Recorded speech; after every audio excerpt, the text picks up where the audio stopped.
जो नीति निर्माण हुआ है वो आर्थिक दृष्टि से सिर्फ चंद लोगों को फायदा पहुंचाने के लिए सरकार के खिलाफ पड़ा। जो सत्ता में थे उनको अपने गिरबान में झांकना चाहिए, इसलिए हमारा जो संख्या बल था वो दुगना हो गया।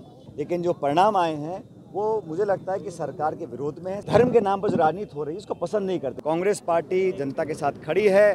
नमस्कार, मैं हूं आपके साथ प्रदीप आजाद।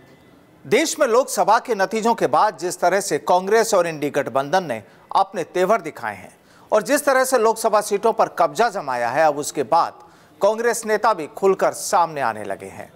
बात करें अगर राजस्थान की, तो यहां शायद कांग्रेस को भी उम्मीद नहीं थी कि उसे 11 सीटें हासिल हो जाएगी और ना ही भाजपा को उम्मीद थी कि 14 सीटों पर ही वो सिमट जाएगी। तो अब इसके बाद राजस्थान के कांग्रेस नेता भी खुलकर मैदान में आने लगे हैं। कुछ इसी कड़ी में कांग्रेस के महासचिव और राजस्थान के पूर्व डिप्टी सीएम सचिन पायलट भी भाजपा पर बरसने लगे हैं। अब वो कहते हैं कि लोकसभा चुनाव परिणाम का शुद्ध रूप से आकलन करेंगे तो उसमें यह वोट सरकार के खिलाफ पड़े हैं। 400 पार का दावा करने वाली एनडीए 200 कुछ पर आकर अटक गई।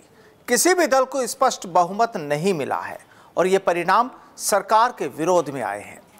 कांग्रेस ने देश में अच्छा प्रदर्शन किया, उन्हें इसका फायदा मिला है।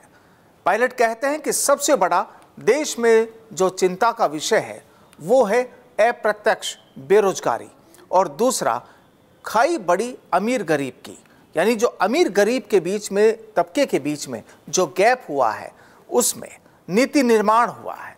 वो आर्थिक दृष्टि से सिर्फ चंद लोगों को फायदा पहुंचाने के लिए काम सरकार ने किया है। ये जो लोकसभा के चुनाव थे ये एक ऐसे चुनाव थे जहां पूरी दुनिया देखना चाहती थी कि देश के लोग किस प्रकार की राजनीति को पसंद करते हैं। जो राजनीति पिछले 10 साल से भाजपा के शासन में लोगों ने देखी वो सिर्फ भाषण, प्रचार, प्रोपेगेंडा, झंडा, बैनर, टेलीविज़न और इश्तिहार की राजनीति थी। और देश में जो खाई बड़ी है अमीर गरीब की, सबसे बड़ा मैं मानता हूं देश में सबसे प्रमुख जो चिंता का विषय है, 2 विषय हैं। पहला अप्रत्याशित बेरोजगारी और दूसरा जो खाई बड़ी अमीर गरीब की। जो नीति निर्माण हुआ है वो आर्थिक दृष्टि से सिर्फ चंद लोगों को फायदा पहुंचाने के लिए काम सरकार ने किया। कांग्रेस नेता पायलट कहते हैं कि अधिकांश भारतवर्ष के लोग महंगाई और बेरोजगारी से जूझ रहे थे। जो परिणाम आए हैं, संख्या बल किसका है, गठबंधन सरकार किसकी बनती है, ये बात की बात है। लेकिन शुद्ध रूप से परिणाम का आकलन करेंगे तो उसमें यह वोट सरकार के खिलाफ पड़े हैं। पायलट का दावा है कि कांग्रेस और इंडिया अलायंस को आपात जन समर्थन जनता का मिला है। अब राजस्थान को लेकर पायलट का दावा है कि कांग्रेस पार्टी का प्रदर्शन राजस्थान में बहुत बेहतर रहा। पिछले लोकसभा चुनाव में एक भी सीट जीत नहीं पाए, इस बार 11 सीटों पर भाजपा को पराजित कर पाए हैं। ये सब की सामूहिक मेहनत का नतीजा है। अच्छे प्रत्याशियों का चयन हुआ था और अधिकांश भारतवर्ष जो लोग हैं वो महंगाई और बेरोजगारी से जूझ रहे थे। तो जो परिणाम आज आए हैं, संख्या बल किसका है, गठबंधन सरकार किसकी कब क्या बनती है, बाद की बात है। लेकिन शुद्ध रूप से जो परिणाम का आकलन आप करेंगे उसमें ये वोट सरकार के खिलाफ पड़ा। भाजपा का संख्या बल 303 था, आज 60-70 उनके सांसद कम चुनकर आए हैं। एनडीए ने दावा 400 का किया था, 200 कुछ पे आके वो अटक गए हैं। और ये जो जनादेश भी है ये खंडित है। किसी भी दल को सरकार बनाने का स्पष्ट बहुमत नहीं मिला। मतलब लोगों को जो सत्ता में थे उनको अपने गिरबान में झांकना चाहिए और आकलन करना चाहिए कहाँ उनसे कमी रह गई थी।